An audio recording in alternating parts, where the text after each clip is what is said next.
Hello commandos, welcome to Biomentor classes online. Recap series में आपका स्वागत है। You are welcome for recap series. ये एक रिवीजन सीरीज है जैसा कि आप जानते हैं। और अब हम इस रिकैप सीरीज में जो टॉपिक लेने जा रहे हैं, सबसे इम्पोर्टेंट टॉपिक इलेक्ट्रोस्टैटिक्स। आप जानते हैं इलेक्ट्रोस्टैटिक्स से 3 क्वेश्चन भी आ सकते हैं, 4 भी आ सकते हैं।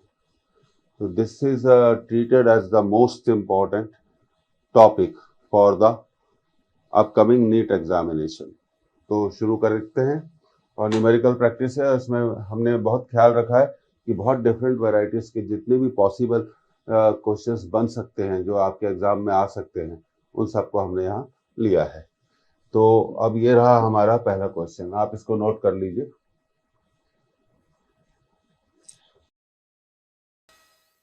अब देखिए, इसको पढ़ते हैं। A charge Q is placed at the centre of line joining two equal charges. दो इक्वल चार्जेस हैं, उनकी वैल्यू कैपिटल क्यू है, उनके ठीक बीचों बीच रखा है हमने small q. The system of 3 charges will be in equilibrium if q is equal to. जब हम आंसर पढ़ते हैं तो पहला आंसर है क्यू बाई 2, दूसरा है माइनस क्यू बाई 4, तीसरा है क्यू बाई 4 और चौथा है क्यू बाई 2। तो यहाँ हमें आंसर में तीन आंसर पॉजिटिव बता रहे हैं और एक आंसर नेगेटिव बता रहे हैं। तो सबसे पहले क्योंकि हमें क्यू निकालना है, तो हमें क्या करना होगा। देखिए, ये लाइन हो गई जो चार्जेस को जोड़ने वाली लाइन है, और आप देखिए यहाँ चार्जेस रखे हुए हैं। ये प्लस क्यू है, कैपिटल क्यू, और ये भी है प्लस कैपिटल क्यू, और ये डिस्टेंस हम मान लेते हैं कितना है, 2r। और मिड पॉइंट पे रखा हुआ है हमने चार्ज q। तो ये डिस्टेंस कितनी हो गई, r हो गई, और ये डिस्टेंस कितनी हो गई, r। अब सबसे पहले हमें पता लगाना है क्या q पॉजिटिव होगा कि नेगेटिव होगा। तो अगर हम q को पॉजिटिव माने, मान लीजिए अगर हम q को पॉजिटिव माने, तो इक्विलिब्रियम का मतलब होता है कि सभी चार्जेस पे लगने वाले नेट फोर्स की जो वैल्यू होती है वो क्या होती है, 0 होती है। अब देखिए, प्लस क्यू पर इस प्लस क्यू के कारण फोर्स लगेगा रिपल्शन। मान लीजिए ये कितना है, F1। और इस प्लस कैपिटल प्लस क्यू पर इस स्मॉल प्लस क्यू के कारण भी एक फोर्स लगेगा, वो भी रिपल्शन होगा। तो हम यहाँ देखते हैं कि F1 और F2 दोनों एक ही डायरेक्शन में एक्ट हो रहे हैं। तो जब दोनों एक ही डायरेक्शन में एक्ट हो रहे हैं तो रिजल्टेंट फोर्स 0 नहीं हो सकता। और हमें कहा गया चार्जेस इक्विलिब्रियम में है, इसका मतलब है सभी चार्जेस पे लगने वाला नेट फोर्स 0 है। तो ये पॉसिबल नहीं है। स्मॉल क्यू का साइन प्लस नहीं हो सकता। तो अब तो हमें समझ में आ गया कि स्मॉल क्यू का साइन क्या हो सकता है, माइनस होगा।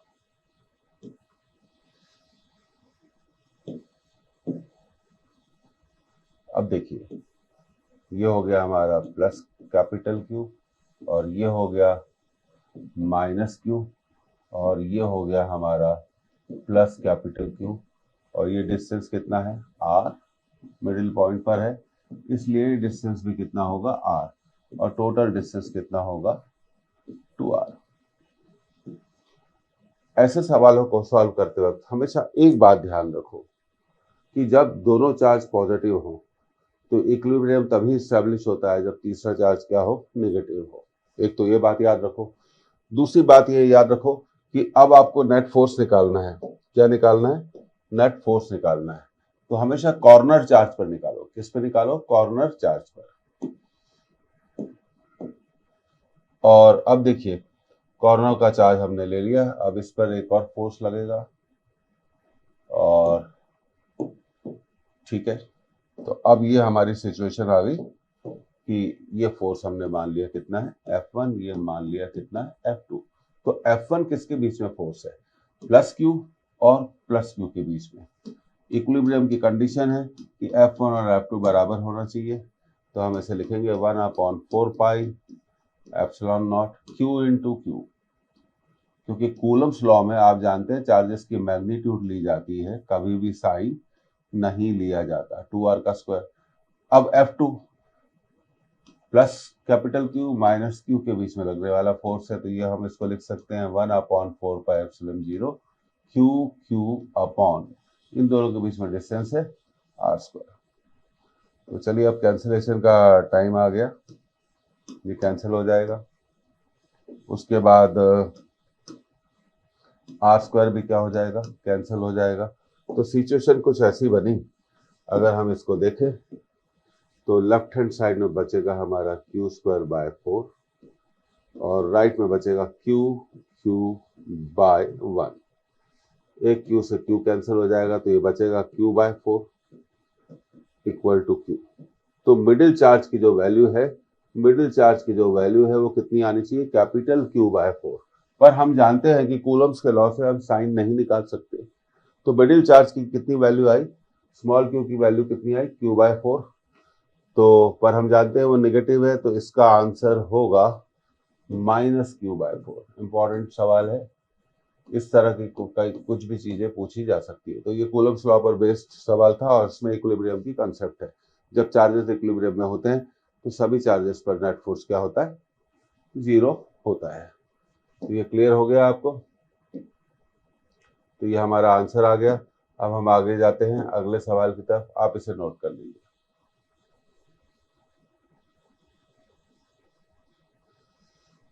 3 चार्जेस, 3 चार्जेस हैं, minus Q, plus Q and minus Q are placed at the corners of an equilateral triangle of side A. एक इक्विलेटरल ट्रायंगल के कॉर्नर पे रखे गए हैं जिसकी साइड ए है। The resultant electric force on charge plus q placed at the centroid O of the triangle is. ये 4 answer है और 3 चार्जेस कॉर्नर पे हैं, minus Q, plus Q, minus Q, और चौथा चार्ज सेंटर पे रखा हुआ है जिसकी वैल्यू क्या है, प्लस क्यू। हमें इसी चौथे चार्ज पर क्या निकालना है, फोर्स निकालना है। तो चलिए करते हैं। ये थोड़ा हम बड़ा डायग्राम बना लेते हैं। ये देखिए, ये हमने डायग्राम बना लिया। अब चार्जेस की बारी आती है, minus Q, plus Q, minus Q, minus Q, plus Q and minus Q. और एक चार्ज आपका कहाँ रखा गया है, सेंट्रॉइड पर रखा गया है। सेंट्रॉइड कब बनता है, जहां पर मीडियम्स मिलती हैं, मध्यिकाएं मिलती हैं। ये हो गया आपका। और अब दूसरा मीडियन ड्रॉ करें।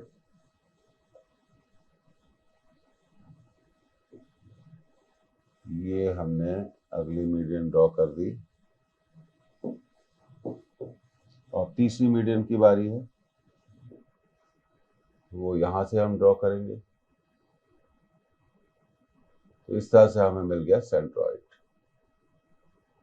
क्या मिल गया, सेंट्रॉइड मिल गया। और सेंट्रॉइड पे हमारा जो चार्ज रखा गया है वो रखा गया है प्लस क्यू। ये चार्ज कितना है, प्लस क्यू। तो हमें इस प्लस क्यू पर नेट फोर्स निकालना है। हम जानते हैं कि इक्विलेटरल ट्रायंगल का जो सेंटर होता है सभी कॉर्नर से बराबर डिस्टेंस पर होता है, सभी कॉर्नर से बराबर डिस्टेंस पर होता है। दूसरी बात, इस प्लस क्यू पर माइनस क्यू के कारण फोर्स लगेगा। किसके कारण फोर्स लगेगा, माइनस क्यू के कारण फोर्स लगेगा। और उस फोर्स की वैल्यू होगी, मान लीजिए कितनी वैल्यू होगी, F1। और इस प्लस क्यू के कारण लगेगा रिपल्शन, लगेगा। तो ये रिपल्शन आ गया और ये मान लिया हमने कितना, F2। अब इस प्लस क्यू पर इस माइनस क्यू के कारण क्या लगेगा, अट्रैक्शन।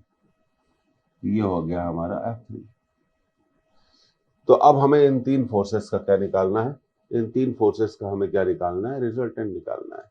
ये बहुत आसानी से प्रूव किया जा सकता है।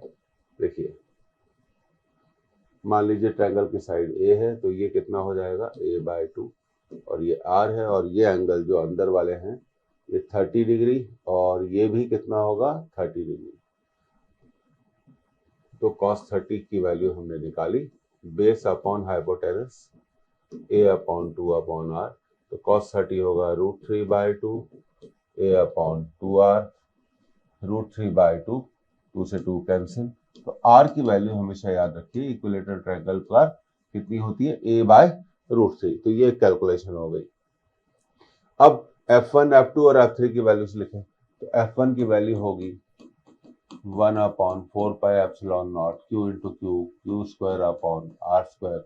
F2 की वैल्यू होगी 1/4π, फिगर देखिए, Q इंटू क्यू, क्योंकि कूलम्स के लॉ में साइन ऑफ चार्ज नहीं लिया जाता, सिर्फ वैल्यू ली जाती है। इसी तरह हम देखते हैं कि F3 की वैल्यू होगी 1/4πε0 Q square by are square. तो अगली चीज जो हमें समझ में आती है वो ये है कि हमारे ये जो तीनों फोर्सेस हैं ये बराबर हैं।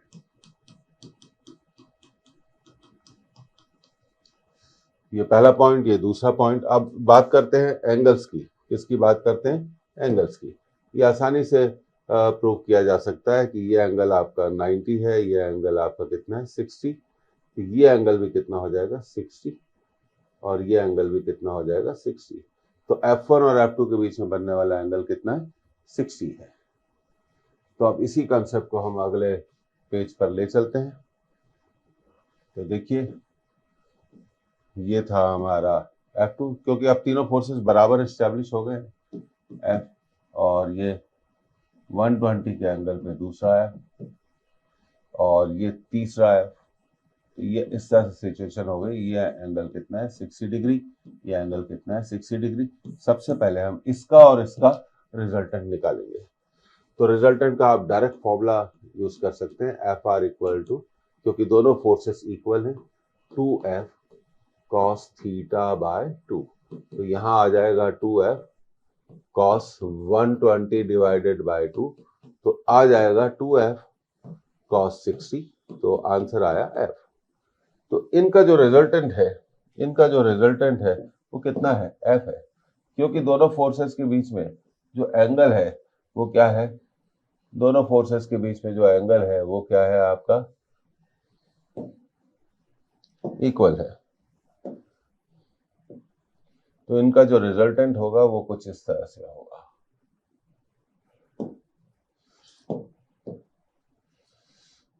और उसकी वैल्यू तो हम निकाल ही चुके हैं। उसकी वैल्यू भी कितनी होगी? F। तो F और F जुड़ जाएंगे, तो ओवरऑल जो नेट फोर्स आएगा वो आएगा 2F। और F आप जानते हैं 2 into 1/4πε0 Q square by are square. और इसको आप लिख सकते हैं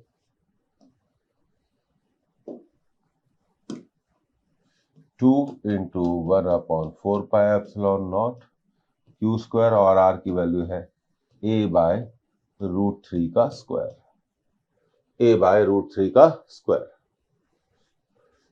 a/√3 का स्क्वायर।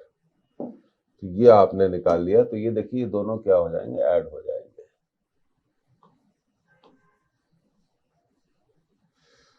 तो अब √3 का स्क्वायर कितना होगा? 3 होगा, ऊपर चला जाएगा, तो ये आ जाएगा 6 इंटू 1/4πε0 क्यू स्क्वायर अपॉन ए स्क्वायर। तो ओवरऑल नेट फोर्स आया 6 इंटू 1/4πε0 क्यू स्क्वायर अपॉन ए स्क्वायर। अब चाहे तो आप इसको कैंसिल भी कर सकते हैं 2 से, और ये हो जाएगा 3। तो ओवरऑल नेट फोर्स की वैल्यू आएगी 3Q स्क्वायर अपॉन 2πε0 ए स्क्वायर। तो ये हमारा फाइनल आंसर होगा।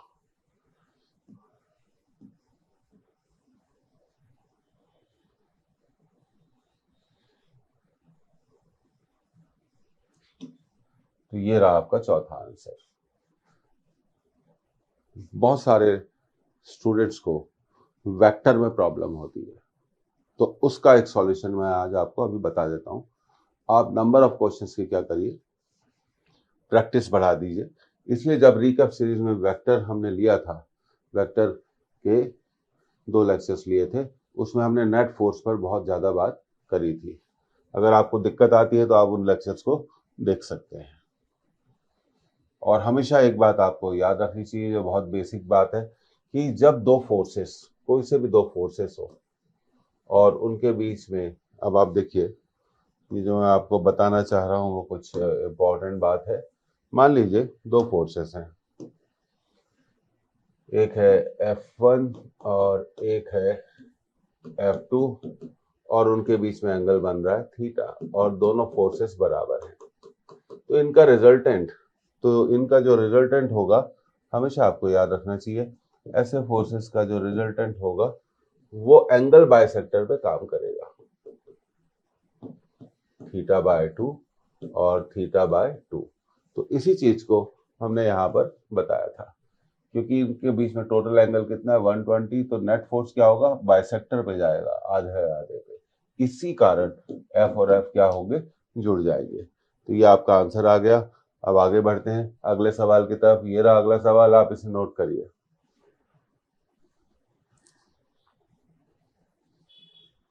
अच्छा सवाल है। A mass M carrying a charge Q is suspended from a string and placed in uniform horizontal electric field of intensity E. The angle made by the string with the vertical in the equilibrium position. तो equilibrium position में डोरी string vertical के साथ कितना angle बनाएगी। तो देखिए बात हो गई इक्विलिब्रियम पोजीशन की। इसका मतलब इक्विलिब्रियम पोजीशन कब एस्टैब्लिश होती है, जब नेट फोर्स क्या हो, जीरो हो। तो चलिए इसको अब सॉल्व करते हैं। चार्ज की वैल्यू Q है। अब आप देखिए इसको कैसे करा जाएगा। ये कुछ ऐसे स्ट्रिंग हो जाएगी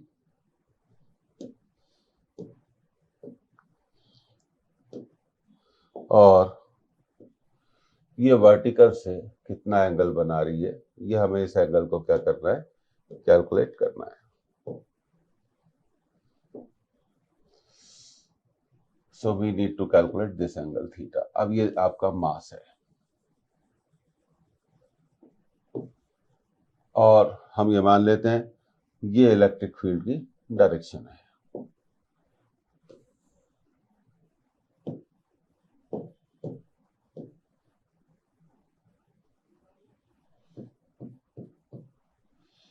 अब इस मास पर कौन कौन से फोर्स लगते हैं, एक तो वेट लगता है mg और दूसरा इस पर चार्ज क्योंकि Q है और ये इलेक्ट्रिक फील्ड इस चार्ज के ऊपर फोर्स लगाएगी। हम मानते हुए कि ये पॉजिटिव चार्ज है, तो इलेक्ट्रिक फील्ड हमेशा याद रखो पॉजिटिव चार्ज पर अपनी खुद की डायरेक्शन में ही फोर्स लगाती है। ये फोर्स हो गया हमारा दूसरा इलेक्ट्रिक फील्ड का फोर्स, जिसे हम बोलेंगे EQ। तीसरा फोर्स है वो है फोर्स ऑफ टेंशन। अगर ये एंगल थीटा है तो हम बिल्कुल आराम से बोल सकते हैं कि आपका जो ये एंगल होगा, ये एंगल भी कितना होगा, थीटा होगा। तो टी को हम रिजॉल्व करेंगे, क्योंकि ये इस लाइन से थीटा एंगल बनाता है, तो हम इसको रिजॉल्व करके क्या कह सकते हैं, टी कॉस थीटा, और दूसरा रिजॉल्व पार्ट आएगा टी साइन थीटा। क्योंकि सिस्टम इक्विलिब्रियम में है इसलिए हम कह सकते हैं कि T sine equal to EQ, ये हो गया हमारा पहला इक्वेशन। और T cos theta equal to T cos theta mg को बैलेंस करेगा। टी साइन थीटा किसको बैलेंस करेगा, EQ को। अब करना क्या है, पहले इक्वेशन से दूसरे इक्वेशन को डिवाइड कर देंगे तो हमें मिलेगा sine theta upon cos theta EQ by mg, tan theta equal to EQ by mg। Tan theta आ गया EQ by mg। Tan theta कितना आ गया, EQ बाय mg। तो अगर tan theta EQ by mg हो तो theta equal to tan inverse EQ by mg, tan inverse EQ by mg। तो ये रहा इसका करेक्ट आंसर। अब ये सारे क्वेश्चंस इंपॉर्टेंट थे, हैं और रहेंगे। तो आंसर की तरफ चलते हैं, तो देखते हैं कौन सा आंसर है, tan inverse EQ by mg। ये रहा आपका चौथा आंसर। और हमेशा आप याद रखिए इक्विलिब्रियम का मतलब होता है नेट फोर्स, इस चार्ज के ऊपर लगने वाला नेट फोर्स जीरो होगा। तो यही हमने बताया, इस पे लगने वाला फोर्स इलेक्ट्रोस्टैटिक फोर्स, वेट और टेंशन। टेंशन को हमेशा क्या करना है आपको, ऐसे केसेस में टेंशन को हमेशा आपको क्या करना है, रिजॉल्व करना है। तो इस बात को आप ध्यान रखेंगे। तो ये हमारा आंसर आ गया। अब ये रहा हमारा अगला क्वेश्चन, आप इसे नोट कर लीजिए।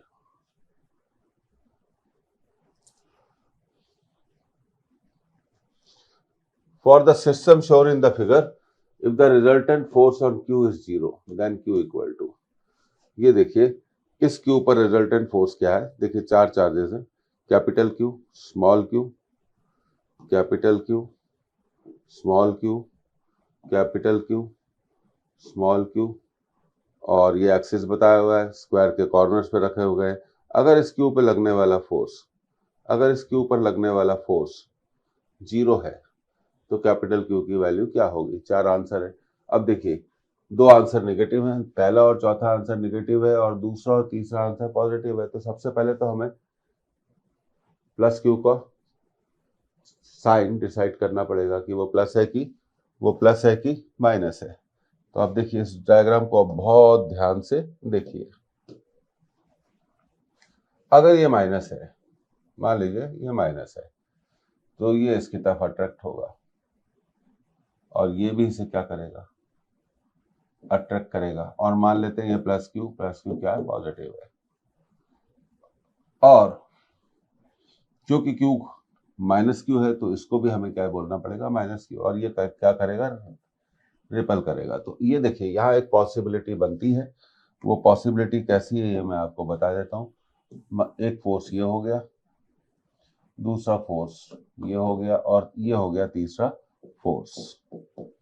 तो ऐसा हो सकता है कि इन दोनों का जो रिजल्टेंट है, इन दोनों का रिजल्टेंट कितना है, एफ आर, वो इस एफ को क्या करे, ये F1 मान लेते हैं, ये F2 मान लेते हैं, ये F3 मानने से तो इक्विलिब्रियम तभी स्टैब्लिश होगा जब FR और F3 क्या होंगे, FR और F3 क्या होंगे, बराबर होंगे। तो ये हमारा चार्ज क्या होना चाहिए, निगेटिव होना चाहिए। तो सबसे पहली बात Q का आंसर क्या है, निगेटिव है। तो देखते हैं भाई, तो देखिए दूसरा आंसर नहीं हो सकता, तीसरा नहीं हो सकता, पॉसिबल है पहला और चौथा आंसर। अब ये फोर्स हमने मान लिया F1, और ऑब्वियसली ये जो एंगल बन रहा है ये तो हम जानते हैं, इन दोनों फोर्सेस के बीच में कितना एंगल बन रहा है, 90 डिग्री का। तो सबसे पहले यहाँ पर हम इस F1 की वैल्यू निकाल लेते हैं। तो F1 कैपिटल प्लस Q और माइनस Q के बीच में लगने वाला force 1/4 pi epsilon naught Q upon a square. अब निकाल लेते हैं F2 माइनस Q और प्लस Q के बीच में लगने वाला फोर्स। तो F2 equal to 1/4 pi epsilon naught Q upon a square. क्योंकि रीजन बहुत क्लियर है कि ये जो डिस्टेंस है ये क्या है, a है। अब तीसरे फोर्स की बात कर रहे हैं, F3। तो F3 किसके बीच में लगने वाला फोर्स है, देखिए F3 किसके बीच में लगने वाला फोर्स है, हम इसकी बात कर रहे हैं। इसको हमने क्या माना, इसको हमने माना F3, और इसको F मत मानिए, इसको मान लीजिए F1 और इसको मान लीजिए F2। तो तीसरे की बात कर रहे हैं, तो F3 को भी कैलकुलेट कर लेते हैं। F3 equal to 1/4 pi epsilon naught, इस Q और Q के बीच में लगने वाला फोर्स है तो इसलिए हो गया Q स्क्वायर। और दूसरी बात, जो स्क्वायर की साइड होती है ये A है, ये A है, तो ये हो जाएगा √2a। तो हमें यहाँ √2a का स्क्वायर करना पड़ेगा। √2a का स्क्वायर करेंगे तो क्या आ जाएगा, 2a स्क्वायर। तो ये सिचुएशन बनी। अब रिजल्टेंट फोर्स हम निकाल सकते हैं। अब हम देखते हैं कि F1 और F2 क्या है, बराबर है, let it is equal to F। और तीसरी बात हम जो देखते हैं, F3 क्या है, 1/4 pi epsilon naught Q square by a square. तो ये F3 की वैल्यू है, वो तो हम बाद में वर्कआउट करेंगे। तो F1 और F2 बराबर है, तो सिचुएशन आपकी कुछ ऐसी आ गई। ये F है, ये इसको थोड़ा हम क्लियर करेंगे, सॉरी,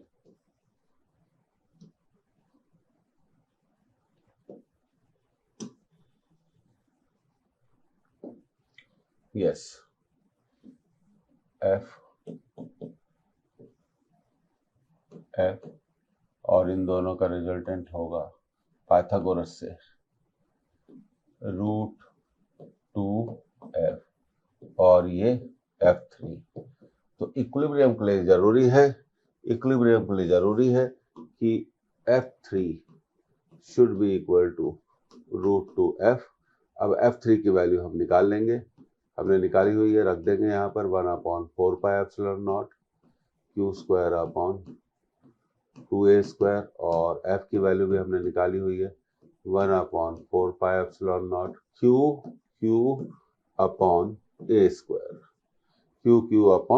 q/a²। तो चलिए कैंसिलेशन का काम शुरू करते हैं। ये तो कैंसिल हो गया। अब अगली चीज क्या कैंसिल होगी उसको भी देख लेते हैं।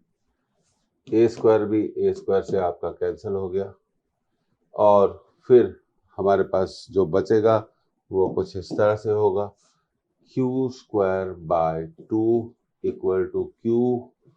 q into √2। एक q भी कैंसिल हो गया तो बचा q/2 = √2q। तो यहां से हम कह सकते हैं कि स्मॉल q की जो वैल्यू होगी वो कितनी आएगी 2√2q आएगी। कितनी आएगी 2√2q आएगी। तो इसका आंसर होना चाहिए, और हम जानते हैं कि ये q नेगेटिव है तो इसका आंसर होना चाहिए -2√2q -2√2q। तो this is the first answer. जैसा हम बात कर रहे थे कि इलेक्ट्रोस्टैटिक्स में 3 क्वेश्चन भी आ सकते हैं, 4 क्वेश्चन भी आ सकते हैं, और दूसरी बात वो किसी भी तरह का क्वेश्चन पूछ सकते हैं। तो ये मत डिवाइड करिए कि ये जेई का क्वेश्चन है, ये नीट का है, वो कुछ भी पूछ सकते हैं। एनसीईआरटी में इस तरह के क्वेश्चंस आपको मिल जाएंगे, तो इसकी तैयारी करिए। और अगर आपको लगता है कि क्वेश्चन क्या है टफ है तो आप उसी क्वेश्चन को 2 बार 3 बार अगर करेंगे तो वो आपको आसान लगने लगेगा। प्रैक्टिस करनी पड़ेगी, ज़्यादा समय देना पड़ेगा, तभी फिजिक्स दोस्ती करेगा। और फिजिक्स की दोस्ती जरूरी है क्योंकि एग्रीगेट मार्क्स अगर आपने फिजिक्स में 130 के आसपास नहीं लाए तो फिर आप जानते हैं आपके सिलेक्शन के जो चांसेस है वो क्या हो जाएंगे, खराब हो जाएंगे। ये रहा हमारा आपका अगला क्वेश्चन, आप इसे नोट कर लीजिए, ये इंपॉर्टेंट है।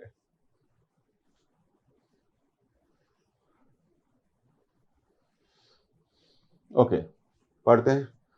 An infinite number of charges, each of magnitude q, are placed on x-axis at a distances of x = 1 meter, 2 meter, 4 meter, 8 meter from the origin. The intensity of electric field at the origin. Infinite charges हैं और वो कहाँ रखे गए हैं, x = 1 पे, x = 2 पे, x = 4 पे और x = 8 पे। हमें इलेक्ट्रिक फील्ड की intensity, that means electric field निकालनी है कहाँ पर, ओरिजिन पर। तो चलिए अब इसको सॉल्व करते हैं। तो ये सिचुएशन कुछ ऐसे आएगी।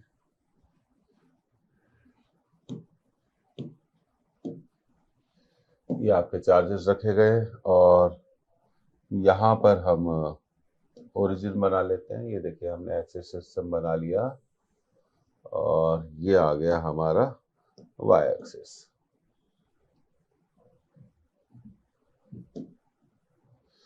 अब चार्जेस के बारे में बात करते हैं। तो पहला चार्ज है आपका, हर चार्ज की वैल्यू कितनी है, q।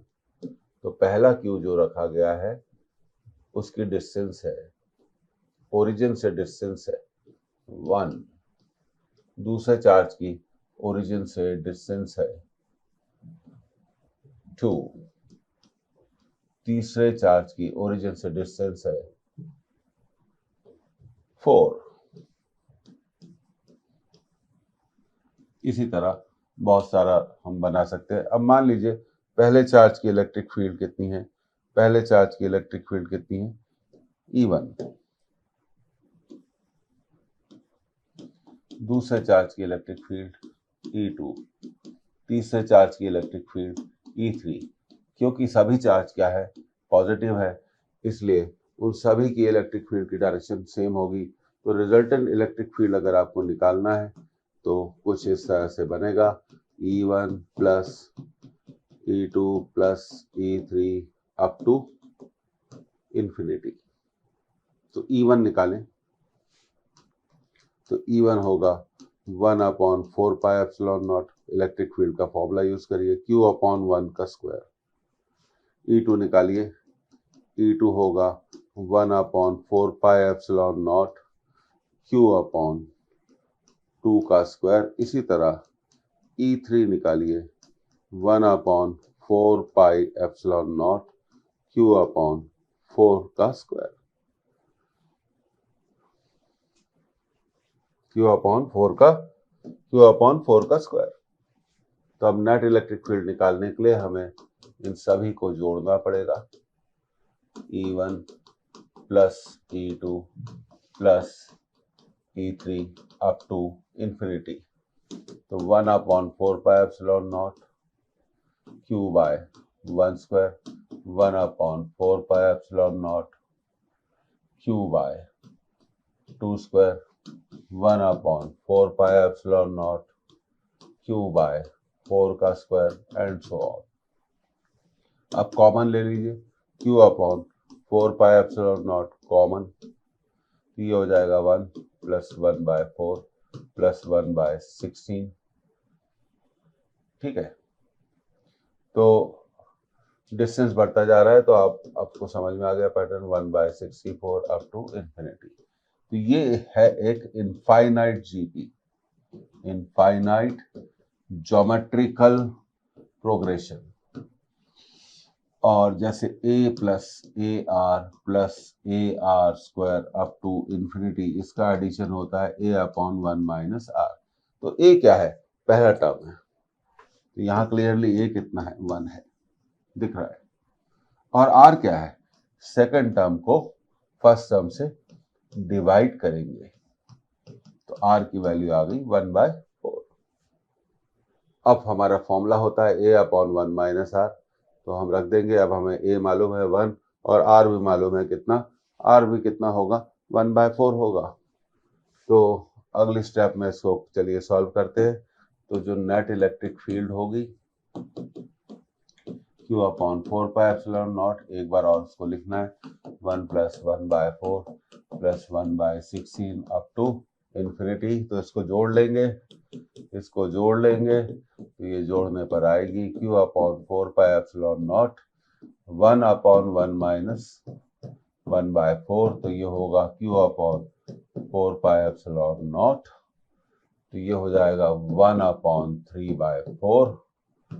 तो हमारी नेट फील्ड आ गई Q/4πε0 इंटू 4/3। ये 4 से 4 कैंसिल हो जाएगा, तो जो नेट फील्ड की वैल्यू होगी 1/3πε0 Q।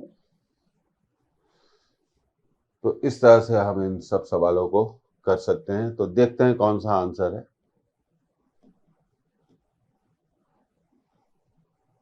ये रहा, first is the right answer. Practice ही एकमात्र हल है।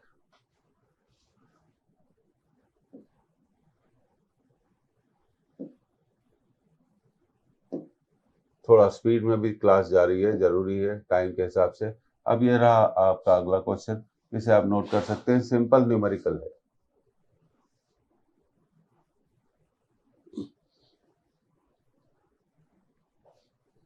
अब पढ़ते हैं।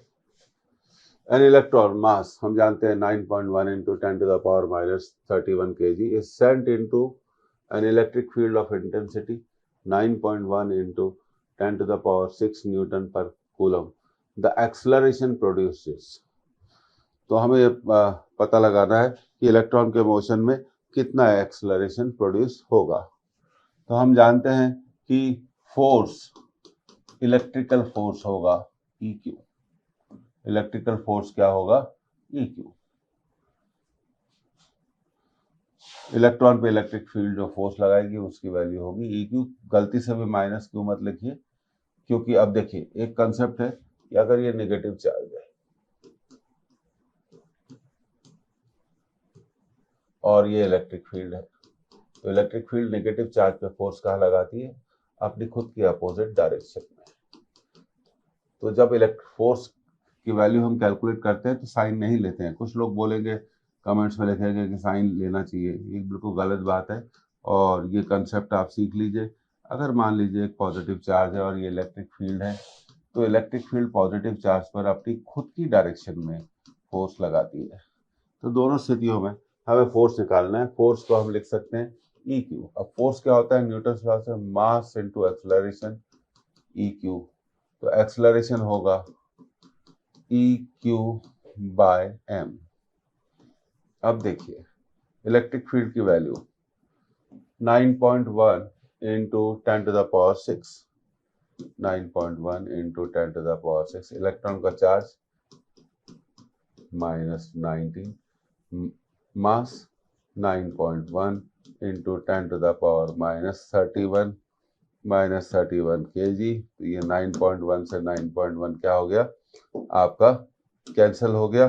तो अब बचेगा क्या, ऊपर 10⁻⁶ है, 10⁻⁻19 है, तो एक्सेलरेशन हो जाएगा 1.6 10⁻⁻19 प्लस 6, और नीचे कितना है 10⁻⁻31। तो ये ऊपर चला जाएगा, तो एक्सेलरेशन आएगा 1.6, तो 10⁻⁻19 प्लस 6 प्लस 31।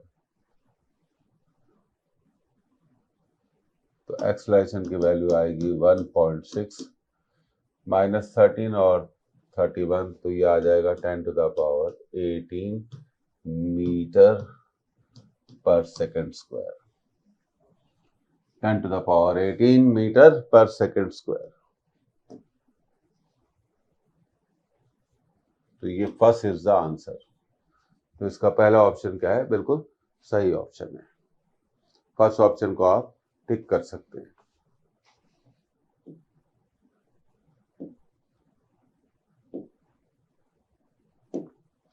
ये रहा आपका अगला क्वेश्चन, आप इसे नोट कर लीजिए।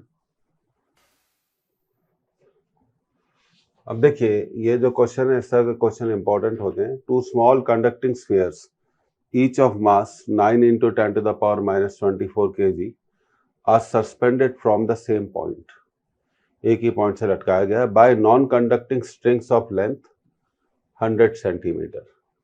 They are given equal and similar charges until the strings are equally inclined at 45 degree each to the vertical.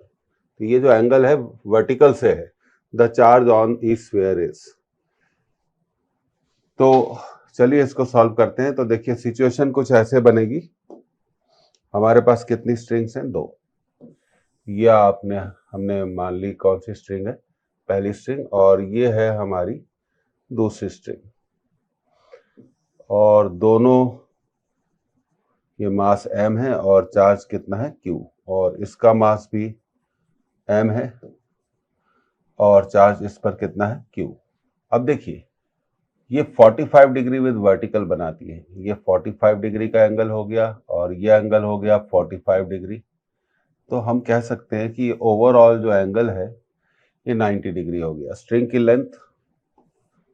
की लेंथ कितनी हो गई, L, और मान लीजिए स्फीयर के बीच में डिस्टेंस कितना है, R है। तो सबसे पहले हम पाइथागोरस थ्योरम से इस R को कैलकुलेट कर लेते हैं। तो R इक्वल टू हमारा आ गया √2L। ये पहला इक्वेशन बन गया। अब दोनों स्ट्रिंग्स, दोनों ही मासेस हैं, इक्विलिब्रियम में है। तो इक्विलिब्रियम का मतलब है कि उन पे लगने वाला नेट फोर्स क्या होना चाहिए, 0 होना चाहिए।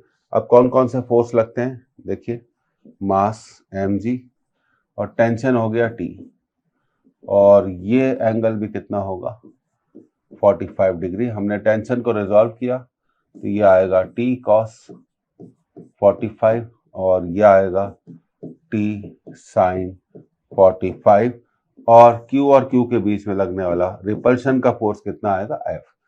तो इक्विलिब्रियम की कंडीशन के लिए अब हम कह सकते हैं कि T sin 45 किसके इक्वल है, T sin 45 किसके इक्वल है, F के इक्वल है। और T cos 45 किसको बैलेंस करता है, वेट को। ये सेकंड इक्वेशन हो गया, ये थर्ड इक्वेशन हो गया। तो सेकंड को हम थर्ड से क्या कर दें, डिवाइड कर दें, तो हमारे को मिलेगा 1045 equal to F upon m g. F है इनके बीच में लगने वाला रिपल्शन। 1045 की वैल्यू कितनी होती है 1, तो एफ अपॉन एम जी। तो हमारा इक्वेशन बना F equal to M g, F equal to M g. Force of repulsion weight के बराबर होगा। अब एफ को हम लिख सकते हैं 9 into 10 to the power 9 Q square upon are square equal to M G. तो Q square equal to M G R square M G divided by 9 into 10 to the power 9। तो Q will be equal to R root of mg upon 9 into 10 to the power 9। अब R की value हमें मालूम है √2L। मास हमें दिया हुआ है, हम चेक कर लेते हैं मास कितना है। मास हमें दिया हुआ है 9 into 10 to the power -4, 9 into 10 to the power -4। G की वैल्यू 10 ले लेते हैं और नीचे है 9 इंटू 10 टू द पावर 9, तो 9 से 9 कैंसिल हो गया। तो ये हमें मिला √2L into 10 to the power -12। अब 10 टू द पावर -12 का √2 है 100 सेंटीमीटर, मतलब 1 मीटर, क्योंकि L दिया हुआ है 100 सेंटीमीटर। 100 सेंटीमीटर का मतलब होता है 1 मीटर। और 10 टू द पावर -12 का स्क्वायर रूट लेंगे -6, और अब √2 की वैल्यू हम रख देंगे 1.4 into 10 to the power -6 coulomb. तो ये चार्ज का आंसर होगा। कितना होगा 1.4 into 10 to the power -6 coulomb. तो देखते हैं कौन सा आंसर है। First answer is the right answer.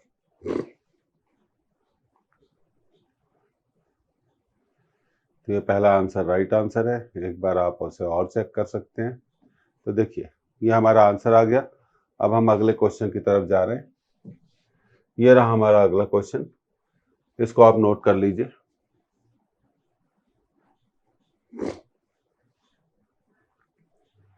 Two point charges of magnitude 4 microcoulomb and -9 microcoulomb are 0.5 metre apart. एक दूसरे से 0.5 मीटर की डिस्टेंस पे। ये मिलीकुलम छप गया था, तो इसको करेक्ट करके क्या कर लीजिए microcoulomb.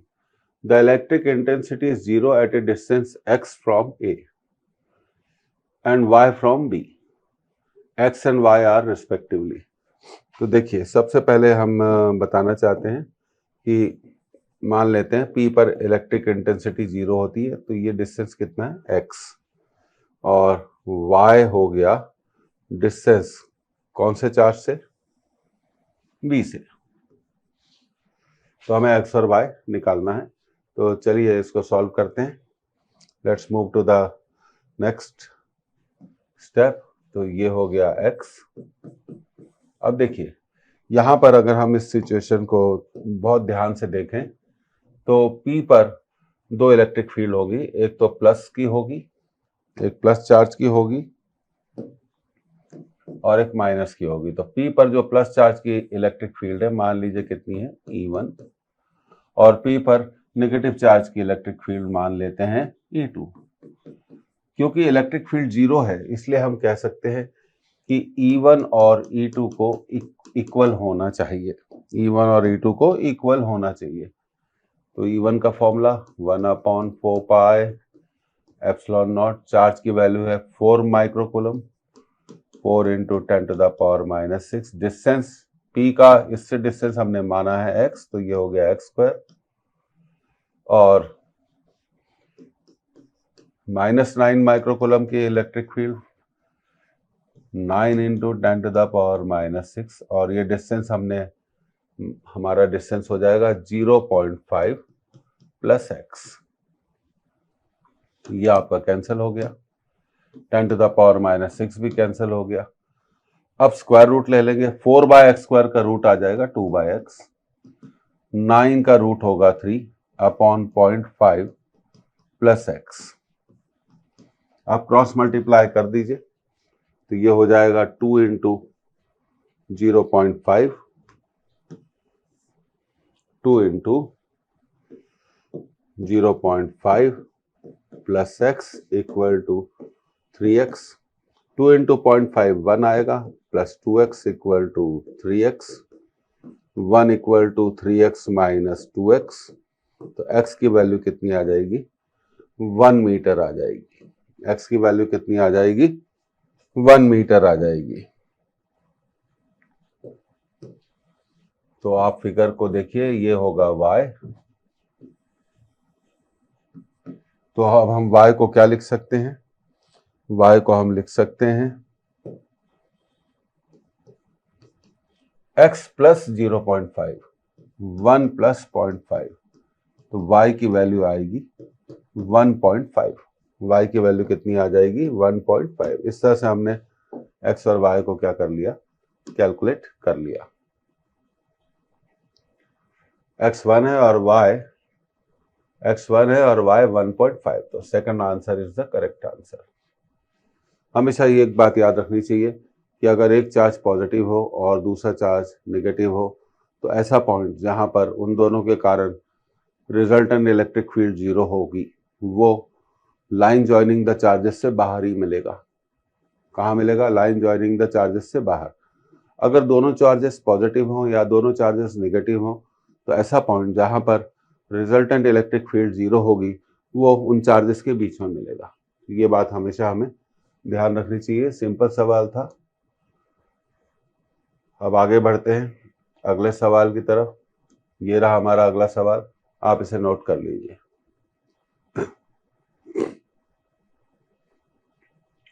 The dipole moment of the given system is. तो ये गिवन सिस्टम दिया गया है -2q, q और q, और ये सारे डिस्टेंसेस यहाँ पर मेंशन अगर नहीं करे गए हैं तो मैं एक बार और कर देता हूँ। ये सारे चार्जेस, दो चार्जेस के बीच में डिस्टेंस कितना है? l है। और ये डिस्टेंस भी आपको कितना लेना है? l। तो हम कह सकते हैं कि ये चार्जेस एक इक्विलेटरल ट्रायंगल के वर्टिसेस पे रखे हुए हैं। अब हमें रिजल्टेंट डायपोल मोमेंट निकालना है। तो देखिए, इसको निकालने के लिए हम मान सकते हैं कि ये जो -2q चार्ज है ये दो चार्जेस से मिलकर बना है, -q एंड -q। और डायपोल बनाने के लिए दोनों चार्जेस सेम होने चाहिए। साइन क्या होने चाहिए? अपोजिट होने चाहिए। तो यहां हमें दो डायपोल मोमेंट मिल रहे हैं। एक हमें मिल रहा है, मान लीजिए ये कितना है? p। तो इसका भी डायपोल मोमेंट कितना होगा? p। और जैसा कि आप जानते हैं कि डायपोल मोमेंट की जो डायरेक्शन होती है वो हमेशा नेगेटिव चार्ज से पॉजिटिव चार्ज की तरफ होती है। तो ये जो एंगल इनके बीच में मिल रहा है हमें 60 डिग्री। तो हम फॉर्मूला यूज करेंगे, law of parallelogram of vectors, r square equal to a square plus b square plus 2ab cos theta. Resultant dipole moment मान लेते हैं p। पहला है p, दूसरा है p, 2 इंटू p, एंगल है cos 60। cos 60 2 से कैंसिल हो जाएगा तो इसे p नेट मान लेते हैं। तो p नेट का square p square plus p square plus p square. तो p नेट का स्क्वायर होगा 3p स्क्वायर। तो p नेट होगा √3p। कितना होगा? √3p। अब p क्या होता है? अब देखिए यहां पर देखिए p क्या होता है? Charge into distance between the charges. p को हम क्या लिख सकते हैं? ql। p को हम क्या लिख सकते हैं? ql। तो रिजल्टेंट डायपोल मोमेंट कितना होगा? √3ql। √3ql। Yes, along the perpendicular bisector. अब देखिए ये जो चीज है ये भी मैं आपको समझा देता हूं।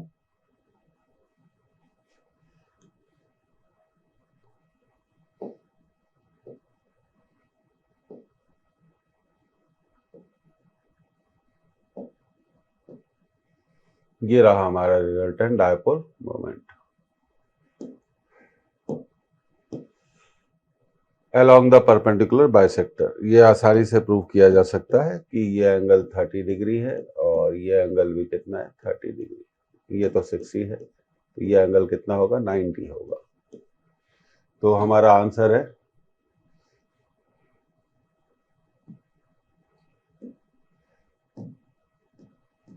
तो we have got the answer yes √3 QL along perpendicular bisector.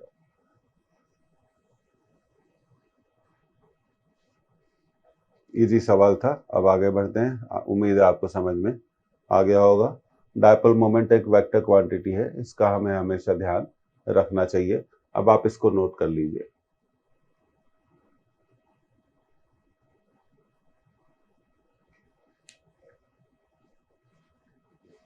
The breakdown electric intensity for air is 3 into 10 to the power 6 volt per meter। Breakdown electric intensity का मतलब है ये वो इलेक्ट्रिक फील्ड है जो एयर को आयोनाइज कर सकती है। The maximum charge that can be held by a sphere of radius 1 millimetre. तो 1 मिलीमीटर रेडियस का स्फीयर एयर में कितना मैक्सिमम चार्ज उस पर हो सकता है, कितना मैक्सिमम चार्ज उस पर रिजाइड करेगा, ये हमें निकालना है। तो हम जानते हैं ये एक स्फीयर की जो इलेक्ट्रिक फील्ड होती है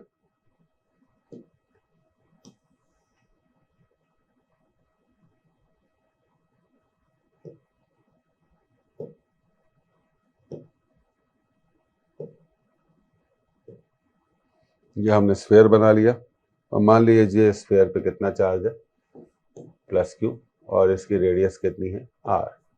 तो electric field due to sphere is E equal to 1/4 pi epsilon 0 Q by are square. R radius है, तो ये हो गया हमारा 9 into 10 to the power 9। Q radius 1 millimetre है, मतलब 10 टू द पावर -3 मीटर। अब कितनी मैक्सिमम इलेक्ट्रिक फील्ड हो सकती है इस स्फीयर के कारण? ये दिया हुआ है 3 into 10 to the power 6। 3 into 10 to the power 6, 9 into 10 to the power 9 Q upon 10 to the power -6।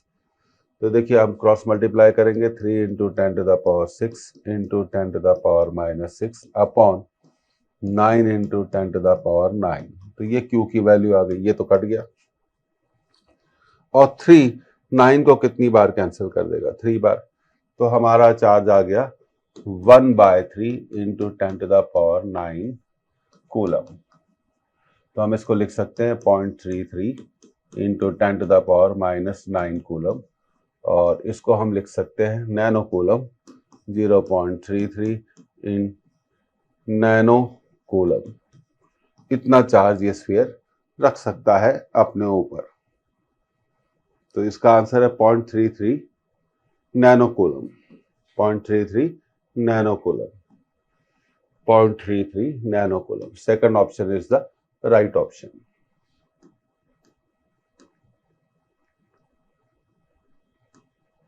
अब देखिए ये आपका सवाल है, आप इसे नोट कर लीजिए।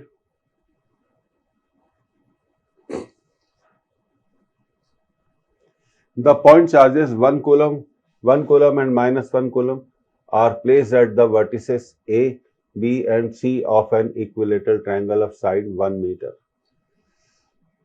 अब दो स्टेटमेंट दिए गए हैं। The force acting on charge A, charge A पे लगने वाला फोर्स इतना है। The electric field strength at A.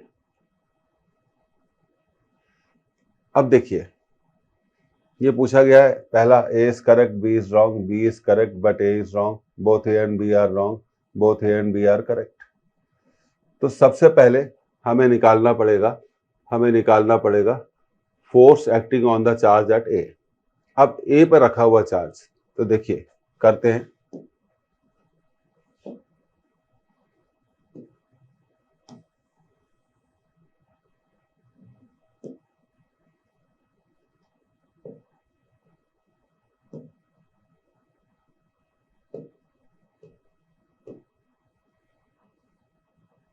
अब ये चार्जेस की वैल्यू ले लेते हैं हम।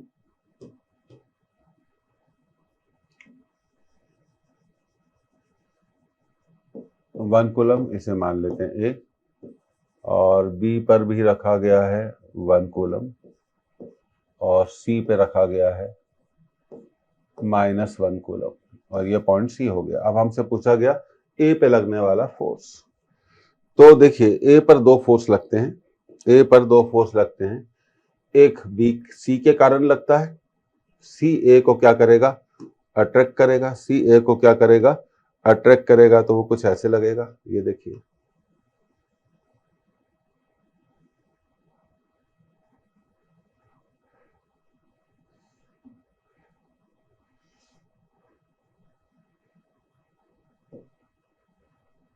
ओके,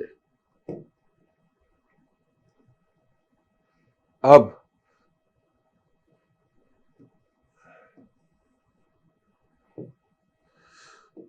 दूसरा फोर्स ए पर बी पर रखे चार्ज के कारण लगेगा।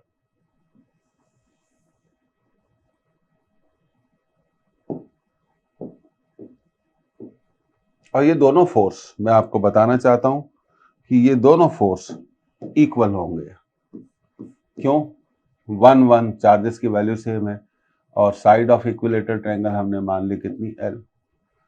ये दोनों फोर्स इक्वल होंगे, और अंदर बनने वाला जो एंगल होता है इक्विलेटरल ट्रायंगल के, वो होता है 60 डिग्री का। तो बाहर बनने वाला एंगल कितना होगा?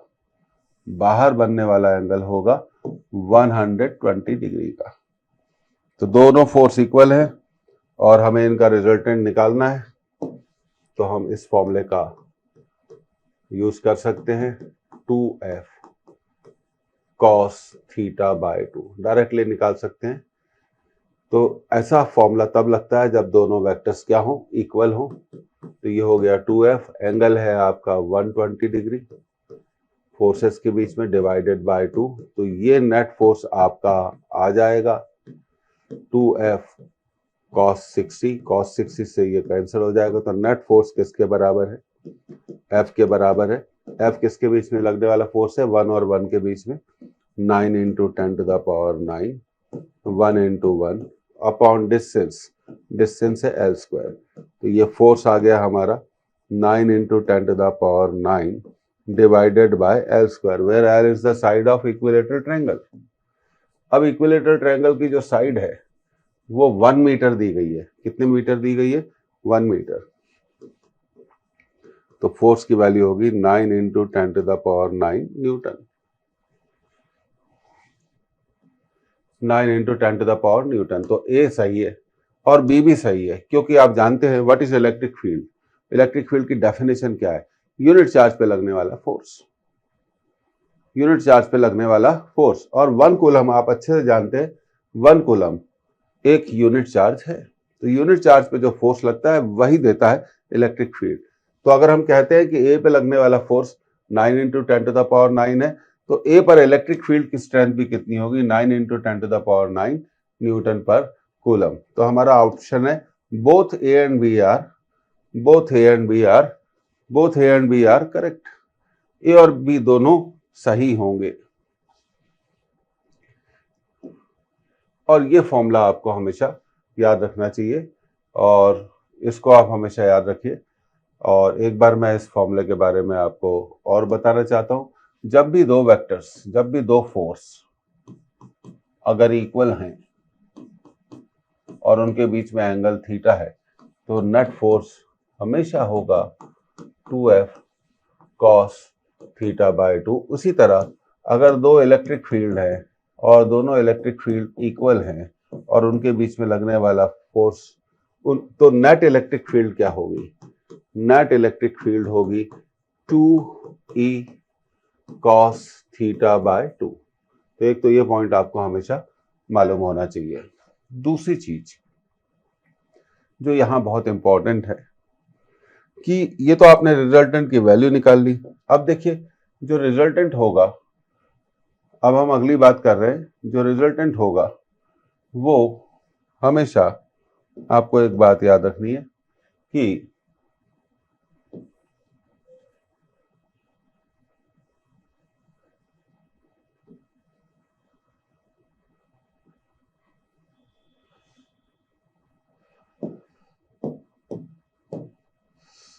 यस,